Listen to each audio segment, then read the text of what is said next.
Hey guys, ఎలా ఉన్నారు? బాగున్నారా? నేను కూడా బాగున్నానండి. మీరందరూ కూడా బాగున్నారు అనుకుంటున్నాను.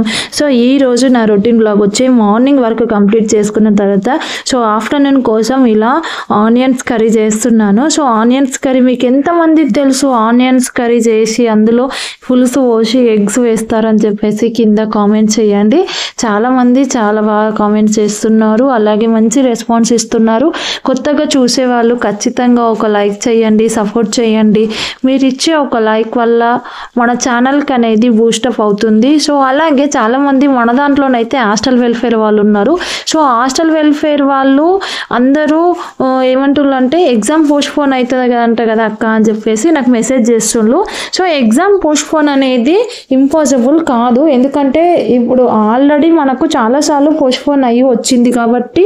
అలాగే ఇప్పటికే చాలా ఎగ్జామ్స్ మనకి పోస్ట్పోన్ అవ్వడం వల్ల ఇప్పుడు మనము వాటిని పోస్ట్పోన్ చేయాలి అని డిమాండ్ చేసినా వేస్ట్. ఎందుకనంటే ఇప్పటి వరకు చదువుతూనే ఉన్నాము, ఇంకా చదువుకుంటూ ఉండి మనం టైం వేస్ట్ చేసుకోవడం తప్ప ఏముండదు. ఇప్పటి వరకు ఎంతైతే చదివినామో అంతవరకు అయితే మనం కరెక్ట్ రాయగలుగుతాం కదా అనే నమ్మకం మనకు ఉండాలి. అలాగే చాలామంది ఎట్లా అని అంటే మా ప్రిపరేషన్ కాలేదు అని అంటున్నారు. కానీ మీ ప్రిపరేషన్ కాలేదు అని అంటే ఇప్పుడు నెక్స్ట్ ఒకవేళ పోస్ట్పోన్ చేసినా 1 month చేస్తారు, 2 months చేసినా మళ్ళీ ప్రిపరేషన్ చేస్తారా? చెయ్యరు కదా. మనకు ఆల్రెడీ పిల్లలు ఉన్నారు, ఇన్ని వర్క్స్ ఉన్నాయి. మనం ఇంత వర్క్స్ మధ్యలో ఈ ప్రెషర్ మధ్యలో మనం ప్రిపేర్ అవ్వడమే గ్రేట్. మనం ఇప్పుడు ఆల్రెడీ 1 year నుంచి ప్రిపేర్ అవుతున్నాం కదా అంతో ఇంతో. మనకున్న టైంని యూజ్ చేసుకొని ప్రిపేర్ అయ్యి ఇప్పుడు ఉన్న టైం వేస్ట్ చేసుకోకుండా మీరు పోస్ట్పోన్ అవుతుందని ఊరికే ఆలోచించకుండా ఫస్ట్ ఉన్నదాన్ని రివిజన్గా ఏ విధంగా మనం రివిజన్ కంప్లీట్ చేసుకోవాలనేది మీరు చూసుకోండి. టైం వేస్ట్ చేసుకుంటే టైం అనేది అస్సలు తిరిగి రాదు. ఈ టైం అనేది మనకు మళ్ళీ లైఫ్లో మనము, ఎందుకంటే దీని తర్వాత మనకు నెక్స్ట్ Group 3 ఉంటుంది. Group 3కి గట్టిగా కూర్చుందాం. ఇంకా Group 3కి దీనికి పట్టుకొని కూర్చుంటే ఇంకా అట్లా మళ్ళీ Group 3 పోతుంది, Group 2 పోతుంది, అన్నీ పోతాయి. మనం ఒకటే దాని మీద డిపెండ్ అయి ఉంటే.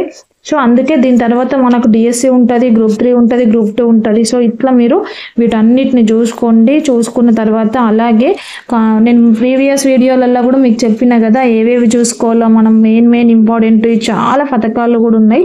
నన్ను లాస్ట్ టైము కొన్ని పథకాల గురించి అడిగిండ్రు. ఏమేమి ఉన్నాయి అక్క పథకాలు, అసలు ఏవేవి చదవాలా, ఎలా చదవాలా అని చెప్పేసి అడిగిండ్రు. కొన్ని అంటే పథకాలే అని కాదు, ఒకటి ఉంటుంది ఇట్లా రాష్ట్రీయ బాల స్వస్థ కార్యక్రమం అని, RBSK అని ఉంటుంది ఇది. ఇది వచ్చేసి మనకు ఆరోగ్య మిషన్ రాష్ట్రీయ బాల స్వస్థ కార్యక్రమం ప్రారంభించిందని చెప్పేసి. అంటే పిల్లల ఆరోగ్య పరీక్షలు ముందస్తు సేవల కార్యక్రమం గురించి దీన్ని RBSK అని కూడా అంటారు. దీని షార్ట్ కట్ ఫుల్ ఫామ్ జనన లోపాలు, వ్యాధులు ముందుగా గుర్తించడం అనేది ఈ కాన్సెప్ట్ యొక్క, ఈ పథకం యొక్క విషయము. నెక్స్ట్ ఇంకో పథకం ఏంటి అని అంటే కాన్సెప్ట్ గిరి పోషణ పథకం అంటారు. ఈ గిరి పోషణ పథకం ఏంటి అని అంటే మన తెలంగాణలో గిరిజన విద్యార్థులకు సంపూర్ణ ఆరోగ్యం అలాగే పరిరక్షణకై ఉద్దేశించినటువంటిదే గిరి బాల వికాస్ అనే పథకం ఇది. పథకం ప్రారంభమైంది. ఇది ఎక్కడ ప్రారంభమైంది అని అంటే జయశంకర్ భూపాలపల్లి జిల్లాలలో ఏటూరు నాగారంలో ప్రారంభమైందండి. దీన్ని July 6, 2018లో చందులాల్ మంత్రి ఆజ్మీరా చందులాల్ ప్రారంభించారు ఈ పథకంని. ఏడాదికి 3 సార్లు వైద్య పరీక్షలు నిర్వహించాలి అని చెప్పేసి ఈ పథకం ద్వారా మనకు చెప్పారు.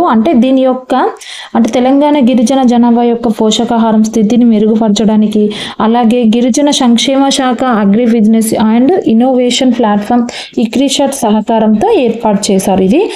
ఎవరికి పోషకాహార లోపం గురించి అని అంటే 3 నుంచి 6 సంవత్సరాల వయసు గల మరియు పాలిచ్చే తల్లులు మెరుగైన పోషకాహారం ఇవ్వాలి అని చెప్పేసేమో గిరి పోషణ పథకం.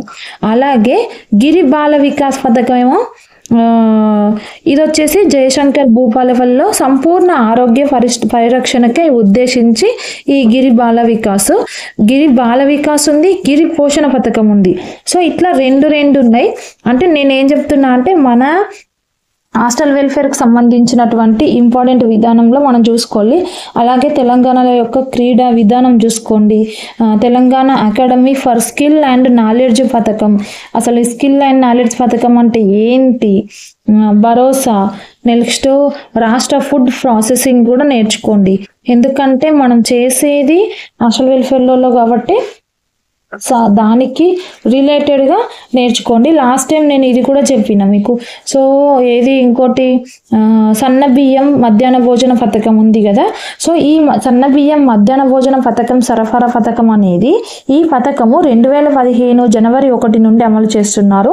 తెలంగాణ ప్రభుత్వం హాస్టల్లో విద్యార్థులకు పాఠశాలలో మధ్యాహ్న భోజన పథకానికి నాణ్యతతో కూడిన ఆహారాన్ని అందించడం అనేది.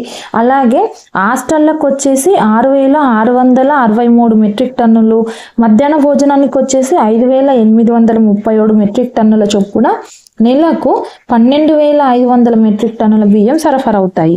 సో అట్లా మనకు హాస్టళ్ళకి ఎంత మెట్రిక్ టన్నులు అవుతుంది, 6,663 మన హాస్టళ్లకు సరఫరా అయ్యే బియ్యం అనేది. సో ఇట్లా మనకు ఖచ్చితంగా గుర్తుపెట్టుకోవాలా. ఈ సన్నబియ్య పథకం అనేది 2015 జనవరి 1 నుంచి వచ్చింది. సో ప్రాథమిక పాఠశాలలో ప్రతి విద్యార్థికి వచ్చేసి 100 గ్రాముల చొప్పున ఇవ్వాలా మధ్యాహ్న భోజనము. ప్రాథమికోన్నత పాఠశాలలో వచ్చేసి 150 గ్రాముల చొప్పున అందియాల. సో ఇట్లా మనకు క్వశ్చన్స్ దీని మీద మనకు రేస్ చేసే అవకాశం ఉంటుంది. ఎందుకంటే ఎందుకంటే పథకాలు అనేది సపరేట్ ఇచ్చారు కదా, మనం ఏదైతే రాస్తున్నామో ఆ ఎగ్జామ్కి దీనికి రిలేటెడ్గా ఉండాలని చెప్పేసి నేను చెప్తున్నటువంటిది. నెక్స్ట్ ఇంకోటి ఆర్థిక మద్దతు పథకం అనేది ఒకటి ఉంటుంది. ఆర్థిక మద్దతు పథకం అది ఎట్లా అనంటే ఎస్సీ ఎస్టీ ఇతర బలహీన వర్గాలకి ఆర్థిక అభ్యున్నతి కోసం ప్రభుత్వం అనేక పథకాలను ప్రవేశపెట్టింది. సో ఆర్జించే ఆస్తుల సృష్టికి ఆర్థిక సహాయం అందించడం, స్వయం వారి వేతన ఉపాధికి అవసరమైన అప్గ్రేడేషన్ కోసం శిక్షణ కార్యక్రమాలను అందించడం, ఆర్థిక మద్దతు పథకాల్లో కీలకమైన ఆర్థిక అంతరాలను పూడ్చడం. ఈఎస్ఎస్ఎస్ కింద